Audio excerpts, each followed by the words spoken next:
ബത്താലത്താലയിലെ നമ്മുടെ സ്കൂളിലെ 3ാം ക്ലാസ്സിൽ പഠിക്കുന്ന കുട്ടിയാണ് ഒളിവിയ. ഉച്ചയ്ക്ക് സ്കൂൾ കഴിഞ്ഞ് വീട്ടിലെത്തി അവൾ ഞെട്ടി. കാരണം വീടിൻ്റെ സ്ഥാനത്ത് കരിഞ്ഞ ചുമരുകൾ മാത്രം. ഞങ്ങളുടെ ഗ്രാമത്തിലെ അധികം വീടുകളും പുല്ലുമേഞ്ഞതാണ്. ഇരുമ്പ് ഷീറ്റിട്ട വീടുകളുമുണ്ട്. ഒളിവിയയുടെ വീട് പുല്ലുമേഞ്ഞ വീടാണ്.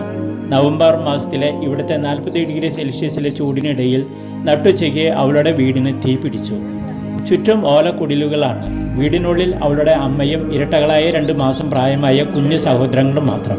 തീ തലയ്ക്ക് മുകളിൽ മേൽക്കൂരയിലെത്തിയപ്പോഴാണ് അമ്മ അത് കണ്ടത്. വേഗം ഒരു കുഞ്ഞിനെ എടുത്ത് പുറത്തേക്ക് ഓടി രക്ഷയ്ക്കായി നിലവിളിച്ചു.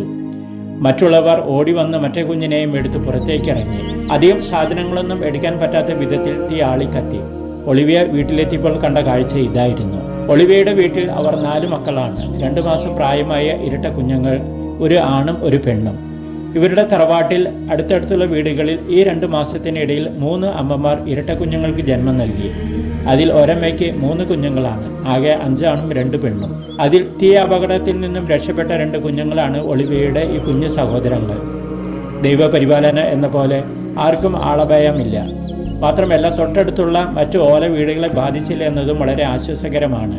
കുഞ്ഞുങ്ങളുള്ള ധാരാളം വീടുകളാണ് ചുറ്റുമുള്ളത്. പുല്ലുകൾ വളരെ ഉണങ്ങി നിൽക്കുന്ന ഈ സമയമാണ് പലരും പുരമേയുന്നത്. പുരമേയാൻ പലരും പരസ്പരം സഹായിക്കും. ഇത്തരം മേൽക്കൂരകൾ 3-4 വർഷം മാത്രമേ നീണ്ടു നിൽക്കുകയുള്ളൂ.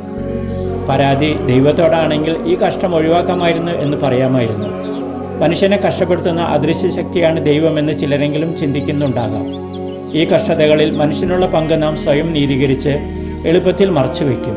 നമുക്കുണ്ടാകുന്ന രോഗങ്ങൾ പോലും നമ്മുടെ അശ്രദ്ധ കൊണ്ടോ അല്ലെങ്കിൽ മറ്റു മനുഷ്യരുടെ സ്വാർത്ഥത കൊണ്ടോ വരുത്തിവെക്കുന്നതാണ്. അധമ വീക്ഷണം നിരാശയിലേക്കും അലസതയിലേക്കുമാണ് നമ്മെ തള്ളിയിടുക. ഈ കഷ്ടപ്പാടുകൾക്കിടയിലും ഗ്രാമത്തിലെ ജനങ്ങൾ നിലനിൽക്കാനും ആശ്വസിക്കാനും അവസരം കണ്ടെത്തുന്നു. അവർക്ക് നമ്മുടെ നാട്ടിലുള്ളതുപോലുള്ള ആദികളോ ഭാവിയെക്കുറിച്ചുള്ള ഭീതികളോ താരതമ്യേന കുറവാണ്. സ്വസ്ഥമായ ശാന്തമായ ഗ്രാമീണ ജീവിതത്തിൽ ഒരു കല്ലിട്ട് അല്പം ഓളമുണ്ടാക്കിയാലും അല്പം കഴിയുമ്പോൾ അത് നിശ്ചലമാകും. ഈ ഗ്രാമീണർക്ക് വേണ്ടിയും ഒളിവിയയുടെ കുടുംബത്തിന് വേണ്ടിയും ഈ അവസരത്തിൽ നമുക്ക് പ്രാർത്ഥിക്കാം.